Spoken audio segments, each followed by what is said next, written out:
no los matando ni los consumí en el desierto. Mira lo que dice, no los maten ni los consumí. Más dije en el desierto a sus hijos. Acuérdense que como les dije, no entran ellos, sino que entran sus hijos. Dije a sus hijos, no andéis en las ordenanzas de vuestros padres, ni guardéis sus leyes, ni os contaminéis en sus ídolos. Yo soy Jehová vuestro Dios, andadme en mis ordenanzas, guardad mis derechos y hacedlos. Santificad mis sábados, sean por señal entre mí y vosotros, para que sepáis que yo soy Jehová vuestro Dios. Y los hijos se rebelaron contra mí también. No anduvieron en mis ordenanzas, ni guardaron mis derechos para hacerlos, los cuales el hombre que los hiciere vivirá por ellos. Profanaron mis sábados y dije que derramaría mi ira sobre ellos para cumplir mi enojo en ellos en el desierto. Bueno, aquí nuevamente cuando dice que el que guarda los mandamientos en la ley viviría por ellos. ¿Se acuerdan? Como dice la Biblia, el que haga estas cosas vivirá. Y no lo dice solamente en este versículo, lo dice en varios versículos en el Antiguo Testamento. Pero la relación en el Nuevo Testamento no es mandamientos, vivir. La relación no es, si usted cumple los mandamientos, entonces vive por ellos. En el Nuevo Testamento la relación cambió, que es porque yo amo a Dios, guardo los mandamientos. Es diferente. En el Nuevo Testamento la relación de mandamientos, amor. ¿Y eso cómo lo sabemos? Por Juan capítulo 15. Juan capítulo 15, versículo 10. Si guardáis mis mandamientos, permaneceréis en mi amor. ¿Sí ve? Mientras que la relación Antiguo Testamento era mandamientos, vida, en el Nuevo Testamento es amor, mandamientos. Cambio. Entonces, hoy día guardamos los mandamientos no para vivir, sino porque amamos a Dios. Juan 15, 10. Si guardáis mis mandamientos, permaneceréis en mi amor. Juan 15, 10. Pastor, Dígame, hermana.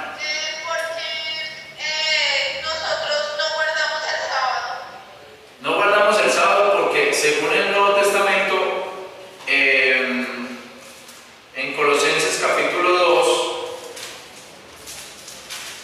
el versículo,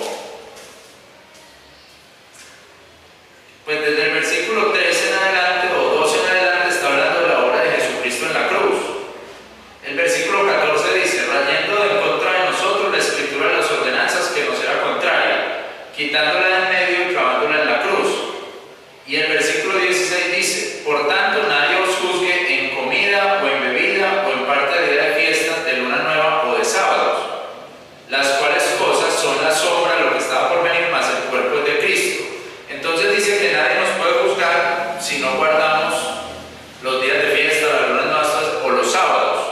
Dice pues por ese lado, porque Jesucristo en la cruz cumplió todas las ordenanzas, todos los mandamientos, incluyendo el sábado, que es el cuarto mandamiento. Entiendo yo el cuarto mandamiento, ¿cierto? El de guardar. ¿Cómo dice la Iglesia Católica? Santificar las fiestas. Santificar las fiestas. Y en Romanos 10, Romanos ¿qué? Vamos a ver, otro Romanos 14, creo que es. Romanos 14, versículo 5 dice, uno juzga que hay diferencia entre día y día, otro juzga iguales todos los días, cada uno esté asegurado en su mismo ánimo. El que hace caso del día lo hace para el Señor, y el que no hace caso del día para el Señor no lo hace. Entonces Romanos 14 dice que hay gente que guarda el día, me parece importante, y hay otros que no. A mí personalmente no me parece importante porque creo que todos los días son para el Señor, en Cristo. Todos los días son para el Señor. Y porque creo que el sábado volverá en el milenio, pero que en este momento nuestro reposo, según Hebreos capítulo 4, es Jesucristo, no es ningún día. Amén, hermano. Sí, bueno. Ok. Pero entonces, algo importante es que los adventistas toman todos estos versículos del Antiguo Testamento para decir que es importante el sábado, porque ellos confunden Israel con la iglesia. Como los testigos de Jehová, mucha gente, ¿cierto? Los testigos de Jehová están peor que los adventistas.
fueron sus ojos.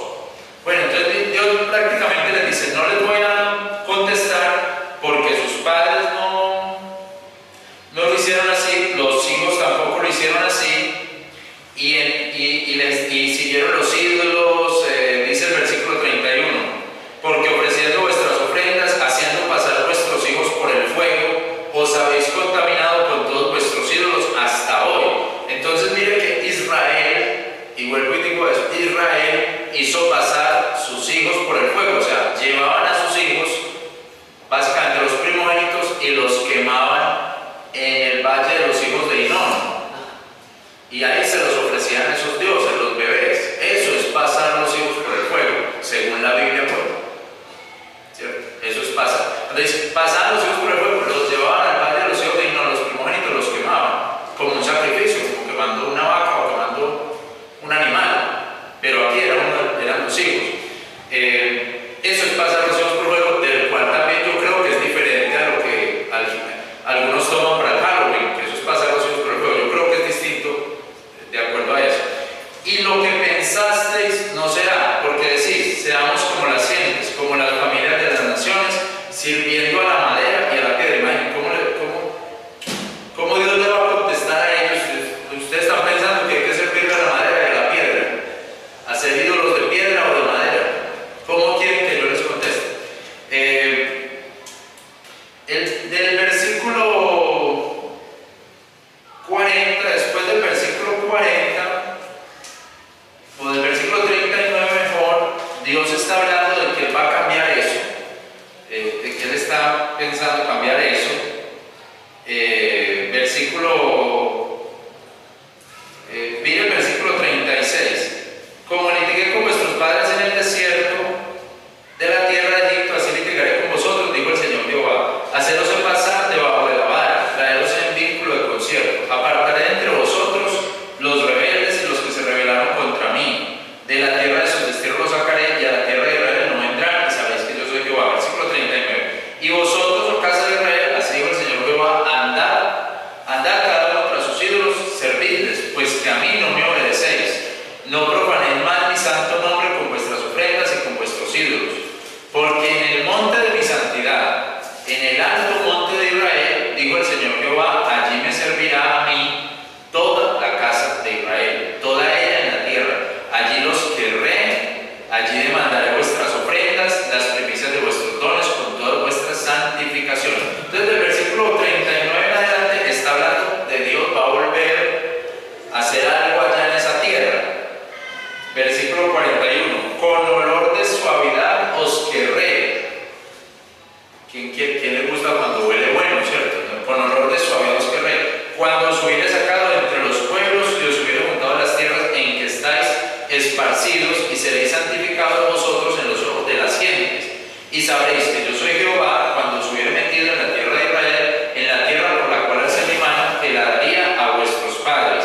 Y allí os acordaréis de vuestros caminos y de todos vuestros hechos en que os contaminasteis, y seréis confusos en vuestra misma presencia por todos vuestros males que hiciste. Y sabréis que yo soy Jehová cuando hiciere con vosotros por causa de mi nombre, no según vuestros malos caminos, ni según vuestras obras corruptas, oh casa de Israel, dijo el Señor Jehová. Desde el versículo 39 al 44 podemos decir que Él está hablando del retorno de ellos a la tierra, ¿cierto? Entonces, ¿por qué no responderé? Sus padres, que incluyen a los que salieron de Egipto,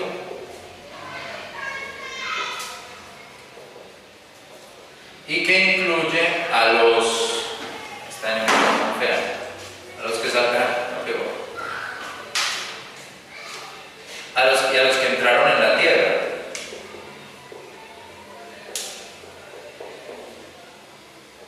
Pero entonces Dios dice que recogerá a su pueblo en la tierra.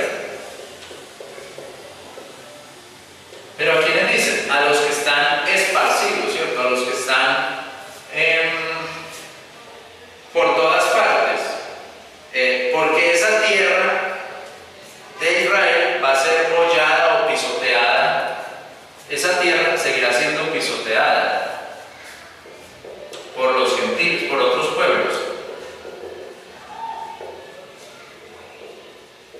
Entonces aquí yo quiero que pensemos cuándo va a ser el día que Dios recogerá a este pueblo para que se cumpla Ezequiel 21, 20, 31 al 44.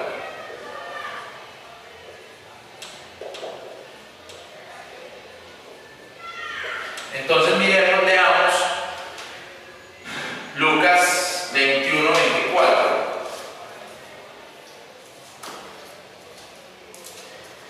Lucas 21, 24.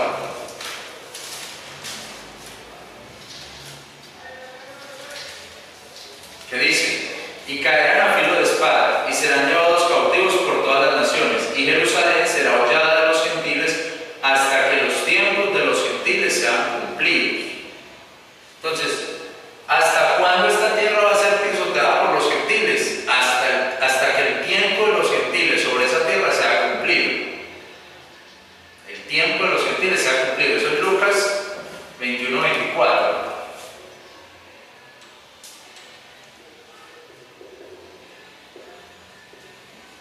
Entonces, sobre esa tierra de Israel sigue todavía los gentiles teniendo mucho poder. Las gentes, el pueblo no judío sigue siendo muy poderoso sobre esa tierra.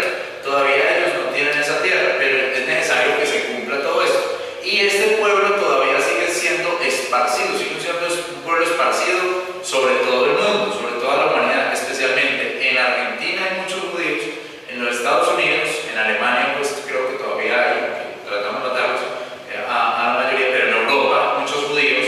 Entonces sigue siendo la tierra pisoteada por los gentiles. Los judíos, después de la Segunda Guerra Mundial, formaron un movimiento para volver a esa tierra, pero no han podido. Pues el movimiento que ellos formaron fue comprando casas allá, comprando casas, y ese movimiento le llaman el movimiento sionista. Y hay veces uno pasa por las calles y dice derrocar al sionismo, acabar con el sionismo, porque el movimiento sionista es como estar comprando allá cosas, casas, terrenos, pero todavía no tienen esa tierra en posesión. Porque también entendía que recogería a su pueblo, o sea, los cristianos. No, porque los cristianos vamos a ser arrebatados, vamos a estar con él. Sí. Entonces que recogerá ese pueblo judío, ¿cierto? Dios mismo lo hará, no el movimiento sionista, ¿cierto? Dios mismo lo hará, pero los sionistas siguen recogiendo plata y haciéndolo políticamente. Y ahí es donde yo creo que hay un error del judaísmo sionista, porque si lo están haciendo desde la política, pueden ser muy enredados por el anticristo, que va a ser un líder político.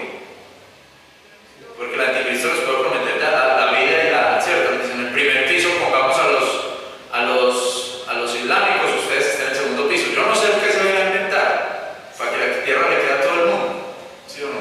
Pero bueno, pero entonces eso hasta que el tiempo de los gentiles sea cumplido. En Romanos 11,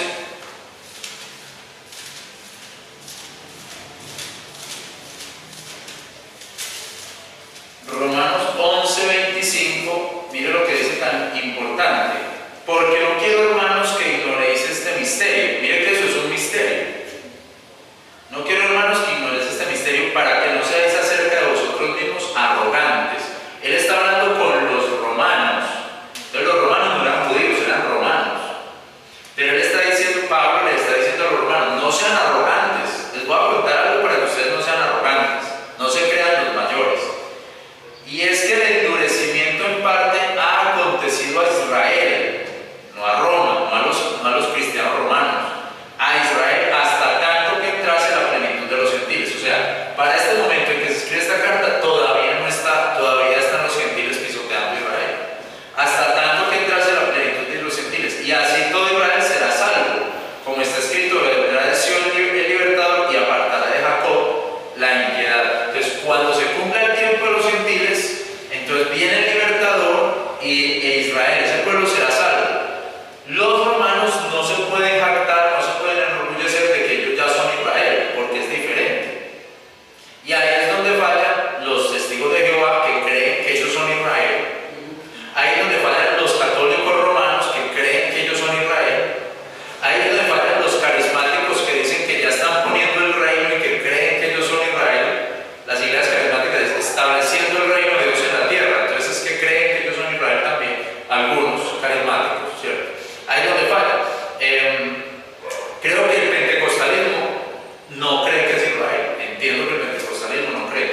desasosegante.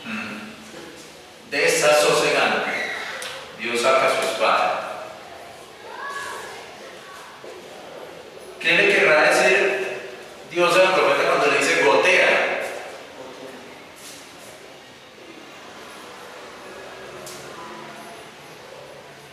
¿Qué le querrá decir con esa palabra? Gotea. Posiblemente lo que le está diciendo es empiece a llorar, como le digo yo a los hijos.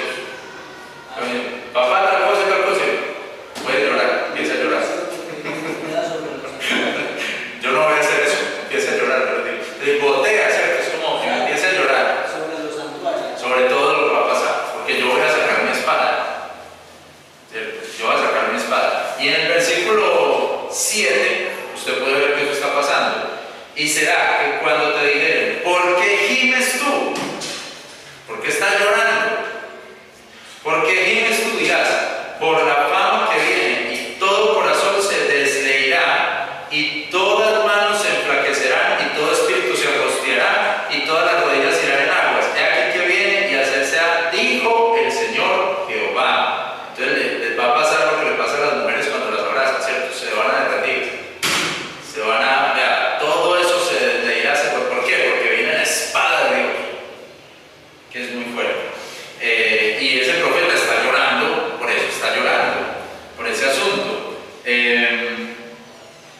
Dice el 8, y fue palabra de Jehová diciendo, hijo de hombre, profetiza y di, así ha dicho el Señor Jehová a ti, la espada está aguzada y aún está acicalada, o sea, esa espada está bien finita, lista para, mejor dicho, parte lo que sea, para degollar víctimas, está aguzada, para que relumbre, está acicalada, alegrarnos hemos, alabar al enemigo menospreciando todo árbol. Ese lo traten de entenderlo, eso es una manera de hablar, ¿cierto? ¿Qué hubo? Alabar al enemigo pertenece como Jesucristo. Por eso te digo, subrayala, pero sí puede ser alabar al enemigo menospreciando todo árbol. Acuérdense que en la segunda venida de Jesucristo, Él también viene con su espada, con su espada que es el espíritu de su boca, y ahí no hay quien quede de pie. ¿Sí o no? Ese está muy bueno, voy a subrayarlo yo. Ahorita lo leí, lo pasé de largo. Y cuando dice menospreciando todo árbol, es que no le importa nada. Hay cuenta que ve como la gente como árboles y ya, lo que hay que cortar, pasarlo de largo. Y dio la acicalada para tener en la mano, la espada está aguzada, ya está acicalada para entregarla en mano del matador. Clama, aúlla, le está diciendo al profeta, oh hijo de hombre, porque esta será sobre mi pueblo, esta será sobre todos los príncipes de Israel. Temores de espada serán a mi pueblo, por tanto, y en el muslo, porque ella será prueba. ¿Qué sería si no menospreciase la vara? Dijo el Señor Jehová. Entonces ahí está hablando pues de esa espada. El versículo 18 está diciendo cómo Dios permitió que Nabucodonosor llegara. Dice, y 18 en adelante. Y fue palabra de Jehová diciendo, y tú, hijo del hombre, señálate dos caminos por donde venga la espada del rey de Babilonia. De una misma tierra salgan ambos, y haz un ejército en el principio del camino de la ciudad lo harás. El camino señalarás por donde venga la espada de Rabat de los hijos de Amón, y a Judá, Jerusalén, la fuerte.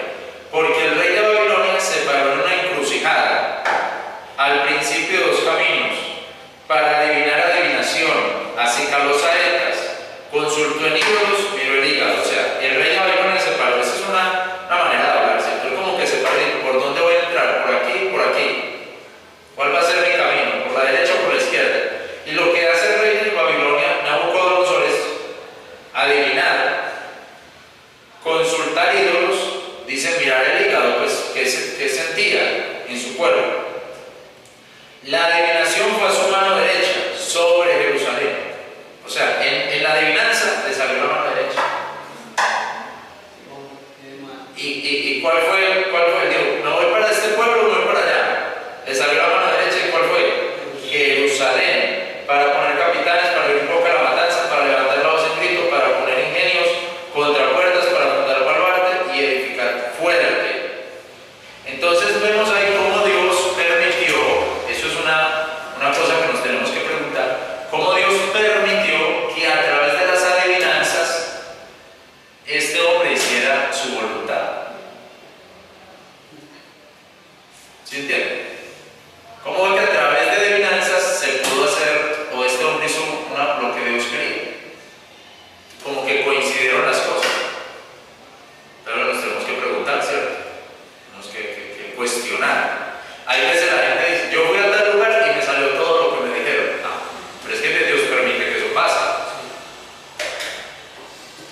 ¿Sí o no? Yo fui a tal lugar y todo lo que me dijeron, todo lo que me adivinaron me dio. Hay veces vean Nabucodonosor. Pero era Dios el que quería que pasara eso, el que iba a decir que pasara eso, pero adivinando llegó allá. ¿Cómo? Versículo 24. Por tanto, así dijo el Señor Jehová, por cuanto habéis hecho venir en memoria vuestras maldades, manifestando vuestras traiciones y descubriendo vuestros pecados y todas vuestras obras, por cuanto habéis venido en memoria, seréis tomados a mano. Entonces, lo que está diciendo acá es, Dios está diciendo, mire, ¿sabe por qué yo permití que ese hombre adivinando llegara? Porque ustedes trajeron a memoria sus pecados, porque ustedes hicieron lo que yo no les di, porque ustedes hicieron tal cosa. Por eso, aún desde las adivinanzas, yo permití que eso pasara. ¿Sí? Versículo 25. Y tú, profano e impío príncipe de Israel, cuyo día vino en el tiempo de la consumación de la maldad, así dijo el Señor Jehová, quita la mitra, quita la corona, esta no será siempre estada. Al bajo alzaré y al alto bajaré. Del revés la tornaré y no será esta más, hasta que venga aquel cuyo es el derecho y yo la entregaré. ¿Pilas con esto? La corona de Israel se quita. Quita el rey, ¿cierto? Quita el rey de Israel. ¿Quién era? Sedequías. Parece que era Sedequías. Miren lo que está adelante en sus notas. Sedequías. Dios lo quita, le quita la corona. Y dice, la pone del revés, la pone, no se la pone nadie, ¿cierto? La pone del revés, la voltea. La corona está así. Bueno, eso es como una corona. Y Dios la pone, me fue mal en dibujo, ¿cierto? Dios la pone al revés. Como que está ya guardada, ¿cierto? Pone así, hasta que llegue aquel que la merece.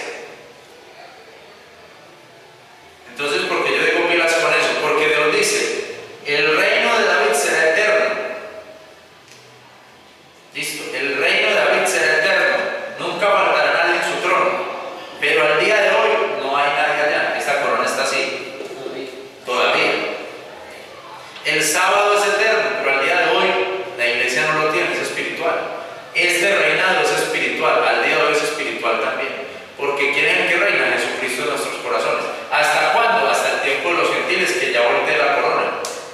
Y sea un reinado ya no espiritual, sino un reinado político. ¿Quién se merece esta corona? Jesucristo.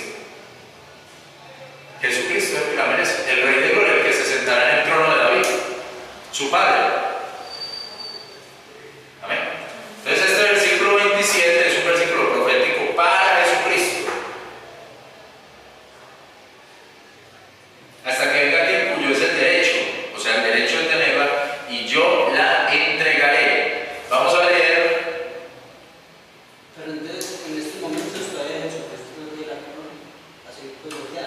Está no como rey físico, sino como rey espiritual. Vamos a leer qué pasa en Zacarías 9:9. Zacarías 9:9.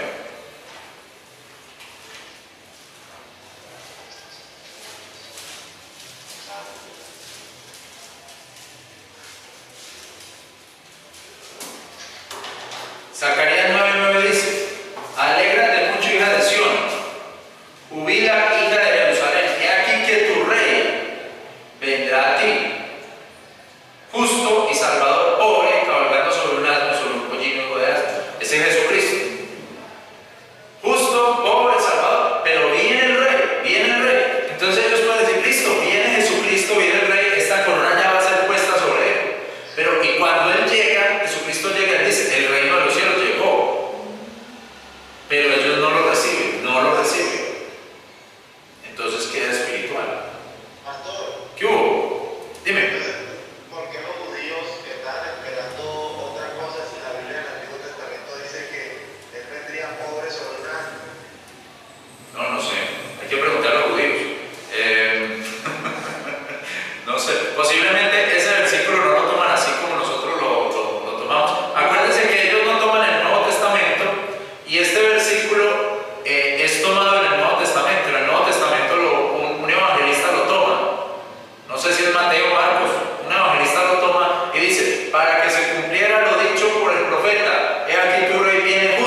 capítulo 22, versículo 3.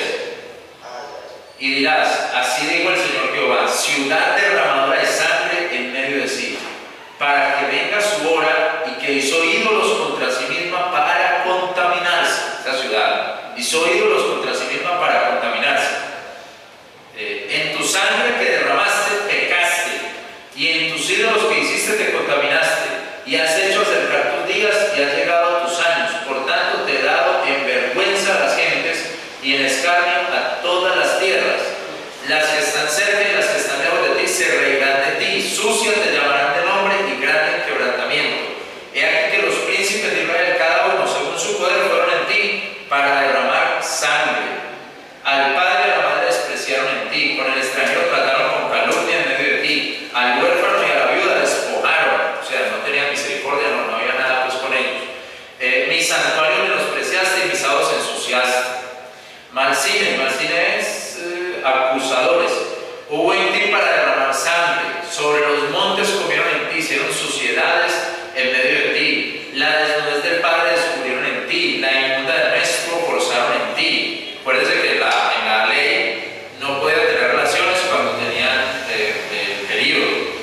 La inmunda del maestro forzaron en ti. Cada uno hizo abominación con la mujer de su prójimo, cada uno contaminó su nuera torpemente. Los hombres se acostaron con la nuera.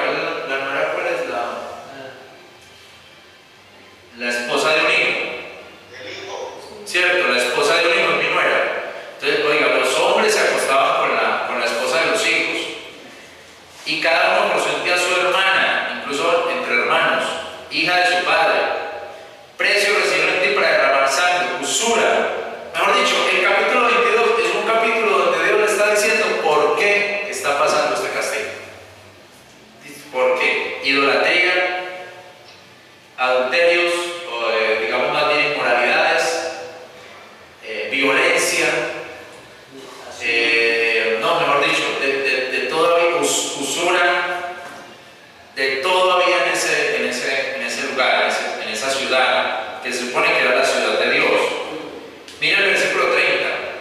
Bueno, no, busquemos, miremos antes, dice el versículo 24. Hijo del hombre, di a ella, tu tierra no eres limpia, ni rociada con lluvia en el día del furor. La conjuración de sus profetas en medio de ella, como león bramando que arrebata presa, tragaron almas, tomaron haciendas y honra, aumentaron sus viudas en medio de ella. ¿Qué hicieron estos profetas? Se enriquecieron. Pero dice que bramaban, o sea, se hacían pues los profetas, se hacían los ¿cierto? Se hacían los grandes profetas, no podían predicar tranquilamente, tenían que gritar siempre. Dígame, mi hermana. ¿Qué es conjuración? Conjuración es un juramento entre dos, que liga, que ata, eso es una conjuración. Por ejemplo, y esta es una buena pregunta. Por ejemplo, yo soy el profeta, digamos que yo soy el profeta y Che Camilo aquí es el pastor de la iglesia. Listo, que hubiera un profeta. Entonces, yo le digo a Che Camilo, hermano, esta gente no está dando plata. Esto es aplicable así como yo lo estoy diciendo. Esta gente no está dando plata. ¿Qué le vamos a hacer? Entonces, déjeme a ver Dios que me muestra, puede decir el profeta. O usted me dice a mí, hermano, esta iglesia va a acabar, la gente no está dando plata. Entonces yo digo, déjeme a ver a Dios que me muestra. Y lo que me muestra es que tengo que profetizarles que den plata. Eso es una conjuración porque ya se habló, no fue palabra de Dios, sino que ya entramos en acuerdo él y yo. Como que hicimos un pacto entre los dos. ¿Cierto? Y eso es abominación para Dios. Eso es abominable para Dios. Es tan abominable como cuando le dicen a uno, hermano, la gente está como así, cuando tiene que dar una predicación sobre esto. Esa es la abominación. Eso no se debe hacer. Porque ¿quién está diciendo que lo haga? Eso no se debe hacer. El que va a predicar tiene que pedir a Dios que le dé el mensaje para la gente. Pues, Oye, cuando le dan a uno un tema por una cosa, entonces Yo creo que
cosa, hable lo que Dios le da. Cuando uno está en oración, Dios le va mostrando a uno las cosas, ¿cierto?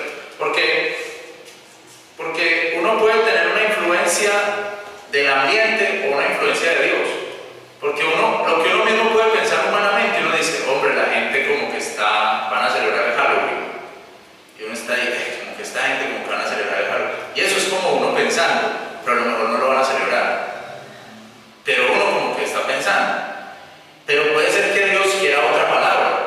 ¿Y cómo sabe uno? Orando. Entonces tampoco que sean las fechas o lo que va a pasar, sea lo que lo influencia a uno. O por ejemplo, ¿qué digo yo? Van a firmar la paz en Colombia, entonces tenemos que hacer una predicación porque van a firmar eso. No, pues ahora Dios podrá querer otra cosa para la iglesia. Es que es lo que uno no sabe. Dios es el que sabe. Uno no sabe. Pero como bien decís vos, no necesariamente es que estés conjurando, ¿cierto? No necesariamente. Puede ser que Dios sí te ponga eso en el corazón por alguna razón, ¿cierto? Dios sí te lo ponga en el corazón. Hay pastores que cada vez que ven que los diezmos bajaron, predican de los diezmos. Uy, como que los hermanos dejaron de diezmar, entonces hay que dejar una predica de los diezmos. Entonces hay que tener cuidado. Eso que sea Dios el que lo ponga en el corazón. Bueno, versículo 27. Sus príncipes en medio de ella como lobos que arrebatan presa. Oye, eso eran comiendo lo que puedan encontrar, derramando sangre para destruir las almas, para seguir la avaricia. Sus profetas los embarraban con lodo suelto, profetizándoles vanidad y adivinándoles mentira, diciendo, así dijo el Señor Jehová, y Jehová no había hablado. Uy, eso es mortal, ¿cierto? Los embarraban con lodo suelto, ese seguro se va a caer, eso está a punta de lodo suelto. Ahí no hay fundamento, ahí no hay doctrina, ahí no hay nada, eso va para el suelo. El pueblo de la tierra oprimía de opresión, robaba robo, al afligido, al menesteroso hacían violencia, y al extranjero oprimían sin derecho. 30. Y busqué de ellos hombre que hiciese vallado, que se pusiese al portillo delante de mí por la tierra para que yo no la destruyese, y no lo hallé. Vean qué tristeza. Dios buscó al que estuviera ahí, al que estuviera al frente de ese pueblo, y no lo encontró. Con uno que estuviera, Dios hubiera cambiado de pronto las cosas. No lo encontró. Ahora, ¿de qué predicación? ¿Cómo podemos hacer esta predicación? Desde lo que hace el pueblo, desde lo que hacen los profetas, desde lo que hacen los príncipes, desde lo que hacen los sacerdotes. Y ahí sale un mensaje especial cuando Dios nos lo dé. ¿Sí o no? ¿Dónde está el hombre que hace vallado? Yo he escuchado varios del hombre que hace vallado, pero no lo he escuchado comparándola con los profetas, con los sacerdotes, con esta gente. Bueno, qué bendición. El capítulo 23 es un símil entre la infidelidad y la idolatría. Pastor, infidelidad y qué? E idolatría.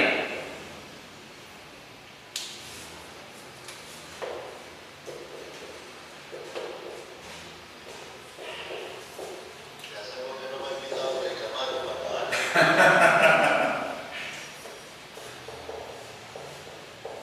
Usted siempre está invitado.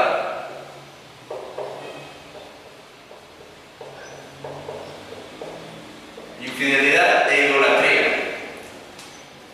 Este 23 es un capítulo también muy duro, eso es muy largo, pero tenemos tiempito. El capítulo 23 dice, fue palabra de Jehová diciendo, hijo de hombre, hubo dos mujeres. ¿A quién está hablando? Al profeta, ¿cierto? Hijo de hombre.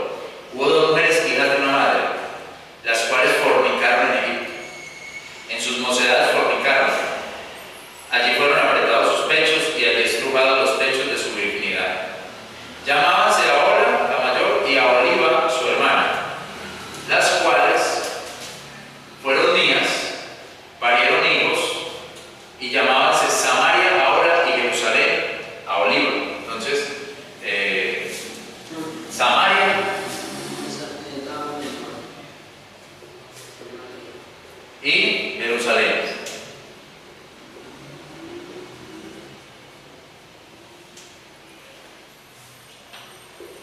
Samaria y Jerusalén.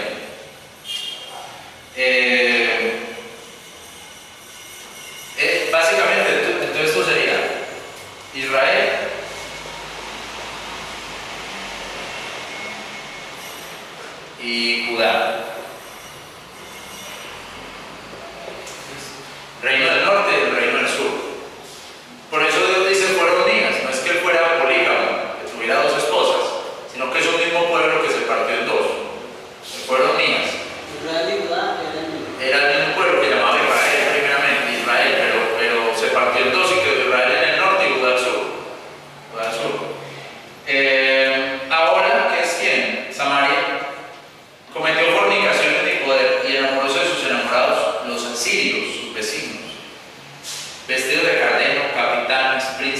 mancebos para codiciar todos, caballeros que andaban a caballo.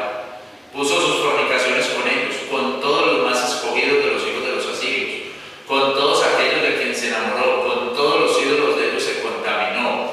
No dejó sus fornicaciones de Egipto, porque con ellas se echaron en su mocedad, y ellos apretaron los pechos de su virginidad y derramaron sobre ellas su fornicación. Entonces por eso es entre infidelidad e idolatría, ¿sí ven? Infidelidad e idolatría. Y usa los dos lenguajes al mismo tiempo. Cogió sus ídolos, con ellos se echó, con ellos fornicó y trajo ídolos de Egipto, y así está hablando al mismo tiempo. Intercalado, o como dicen, entreverado, ¿cierto? Aquí no decimos entreverado, sino entreveradito, ¿cierto? Por lo cual, 8, y no dejó sus fornicaciones de Egipto, porque con ellas echaron en su mocedad, y ellos apretaron los pechos de su virginidad y derramaron sobre ella su fornicación. Por lo cual la entregué en mano de sus enamorados, en mano de los hijos de los asirios de quien se enamoró. Ellos descubrieron sus vergüenzas, tomaron sus hijos, sus hijas, a ella mataron a cuchillo, y su nombre a las mujeres, y fue nombre a las mujeres e hicieron en ella juicios. Entonces al final dice, la mataron, ¿cierto? O sea, de tanto fornicar, la mataron. Prácticamente fue entregada en la idolatría. Acuérdese que cuántos años de idolatría era para esta gente, 390, y para estos 40. 390 años de idolatría y estos 40, creo que era así el símil. Eso está anterior en el mismo libro de Ezequiel. Versículo 11, y violó su hermana a Olivá y corrompió su amor más que ella, y sus fornicaciones más que las fornicaciones de su hermana. De los hijos de los asirios, sus vecinos, se enamoró, capitanes, príncipes, vestidos en perfección, caballeros que andan a caballo, todos ellos mancillos de codiciar. Ahora, ¿por qué dice que se enamoró de esta gente? Pues porque eran los guerreros que tenían poder, y ella pensó, esta gente tiene poder, pues van a ser los que me van a ayudar. Eso primero lo pensó Samaria, después lo pensó Judá. Esta es la gente que me va a ayudar porque son poderosos.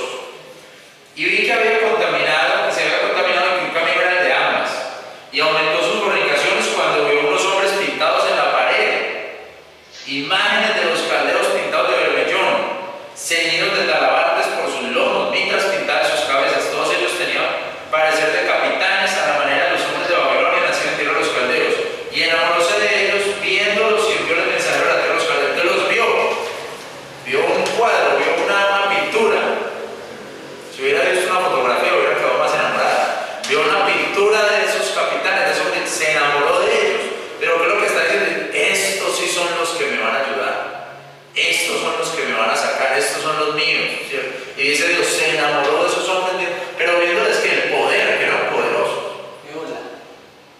Olivá, la segunda, Jerusalén, ¿cierto? Viéndolos que eran poderosos, que eran fuertísimos, se enamoró de ellos.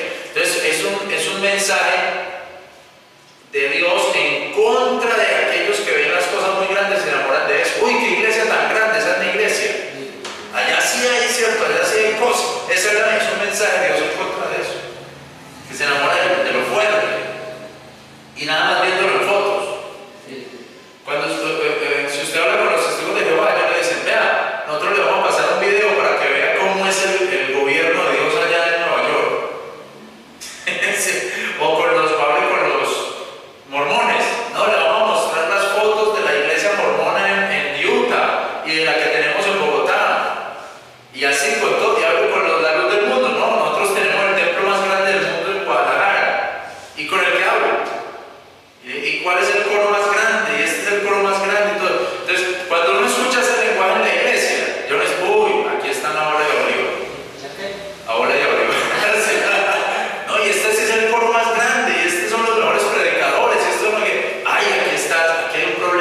a Jerusalén y a Samaria.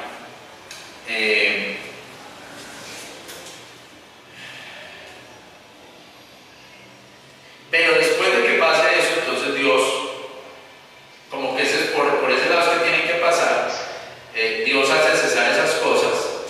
El versículo 27, y haré cesar de ti tu suciedad, tu fornicación de la tierra de Egipto, ni más levantarás a ellos tus ojos, ni nunca más te acordarás de Egipto.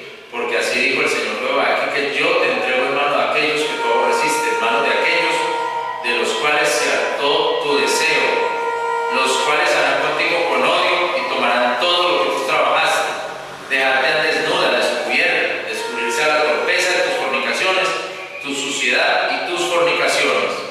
El versículo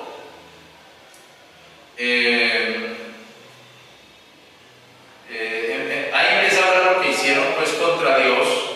Versículo 35, por tanto así dijo el Señor Jehová, por cuanto te has olvidado de mí, me has hecho tras tus espaldas, lleva pues tú también tu suciedad y tus fornicaciones. Y díjome Jehová, hijo del hombre, ¿no buscarás tú a Olam y a Olivá y le denunciarás sus abominaciones? Porque han adulterado y hay sangre en sus manos y han fornicado con sus ídolos, y aún sus hijos que me habían engendrado hicieron pasar a ellos, quemándolos. Aún esto más me hicieron, contaminaron mi santuario en aquel día, profanaron mis sábados, habiendo sacrificado sus hijos a sus ídolos, entrábanse en mi santuario el mismo día para contaminarlo. Y he aquí que así hicieron en medio de mi casa. Y cuanto más que anduvieron por los hombres que vienen de lejos, a los cuales había sido enviado mensajero, y aquí que vinieron, y por amor de ellos te lavaste, alcoholaste tus ojos y te ataviaste de atavíos, y te sentaste sobre el lecho honroso, y fue adornada mesa delante de él, y pusiste sobre ella mi perfume y mi óleo. O sea, las cosas de Dios las utilizaron para ese romance con esos hombres, y por eso digo, es un signo de infidelidad, de idolatría, con esos ídolos, con esos hombres, de las cosas de Dios. Dice, en cama honrosa, aún pasaban sus hijos por el fuego y después entraron a mi santuario, contaminando. En cama honrosa te pusiste, o sea, en lecho honroso, y fue adornada mesa delante de él y pusiste mi perfume con ellos. Eso me acuerda de Proverbios 7. Proverbios 7. ¿Cuál es el? No. No es el versículo. Sí, Proverbios no es todo eso. Proverbios 7 de la ramera. 10.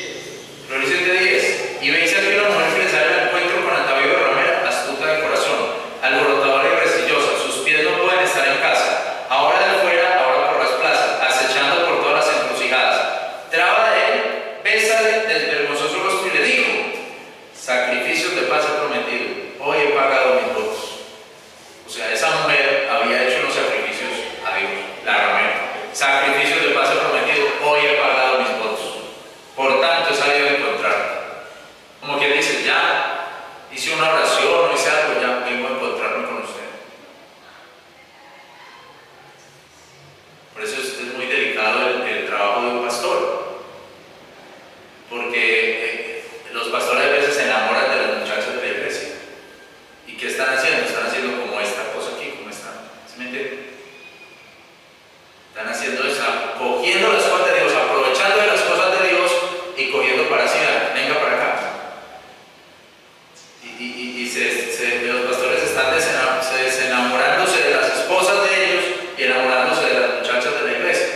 Y eso es que, como Ezequiel 23, más o menos. Están tomando las cosas de Dios para aprovechar su carnalidad. Eso es un pecado muy grande. Digamos pues así en ese sentido.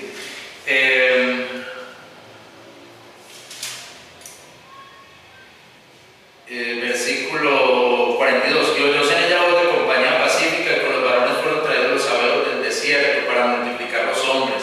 Pusieron manillas sobre sus manos, corona de gloria sobre sus cabezas. Y dije a la envejecida en adulterios: ahora perecerán tus fornicaciones. Y ella, porque vinieron a ella como que viene a mujer ramera, así vinieron a las sucias mujeres, a Olam y a Olivá. Y hombres justos las juzgarán por la ley y por la ley de las que derraman sangre, porque son adúlteras y hay sangres en sus manos.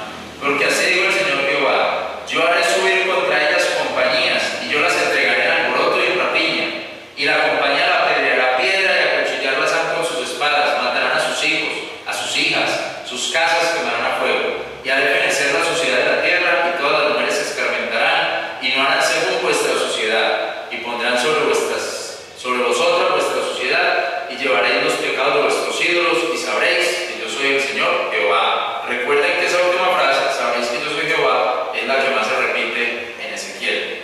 Sabréis que yo soy Jehová. Vamos a terminar hoy con el capítulo 24. Vamos a terminar acá con una cosa, una nueva parábola,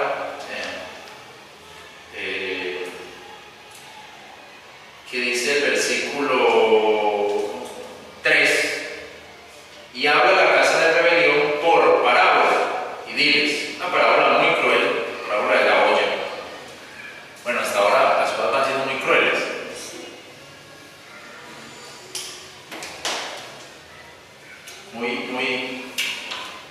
Muy escuetas, muy 4.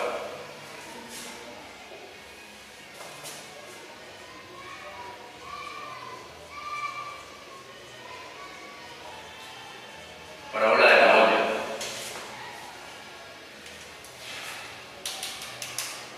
Pon una olla, ponla y echa también en ella agua. Junta sus piezas de carne en ella, todas buenas piezas, pierna, espalda. Hínchela de huesos escogidos. Bueno, ponga una olla con agua, ponga ahí carne, huesos. ¿Es cierto que el profeta hacía eso así literalmente? Sí, el profeta hacía eso así, lo que yo le decía. Cortes el pelo, cortes la barba, se lo tenía que cortar. Ponga un ladrillo y duerma en la mano izquierda. Duerma 90 días a la mano derecha. O 390 días a la mano izquierda, así le tocaba, 340. Sí, le tocaba enseñar. Así, todo él lo tenía que hacer literalmente para que después supiera que era lo que iba a profetizar. Ah, ¿Usted quiere hablar de el dolor que tiene Dios por el pueblo? Entonces sienta usted ese dolor primero, y después que usted lo sienta, háblelo. Pero no puede decir: Dios le duele mucho, hermano, usted no le duele nada. Eso es muy complicado, ¿cierto? O sea que el profeta cogió, hizo eso: la meta carne, huesos, toma una oveja escogida y también enciende los huesos debajo de ella. Haz que hiervan sus hervores, cose también sus huesos dentro de ella. O sea, también de una oveja es que va a hacer esto, va a meter la carne ahí y todo eso. Por tanto, así dijo el Señor Jehová: hay de las ciudades sangres, de la olla no espumada, y que su espuma no salió de ella, por sus piezas la saca.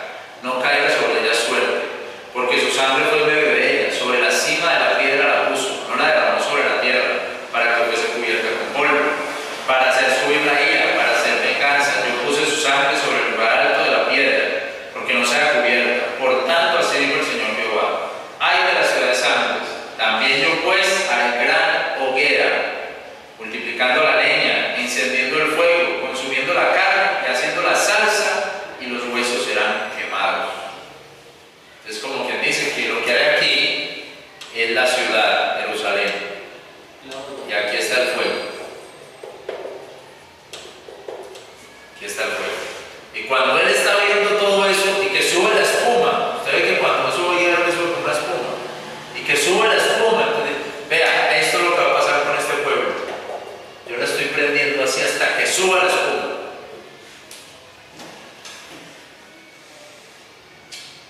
11. Y asentando la vasija sobre sus brasas, para que se caliente y se queme su hondón, y se funda en ella su suciedad, y se consuma la espuma. Oiga, hasta que se funda, mejor dicho, hasta que quede un líquido, quede una salsa. Si uno pone algo a calentar, va quedando un líquido, ¿o no? Se va secando. Se quema la olla. Y se quema.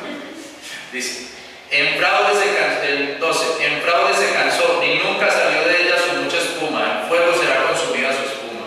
En tu suciedad mala fenecerás.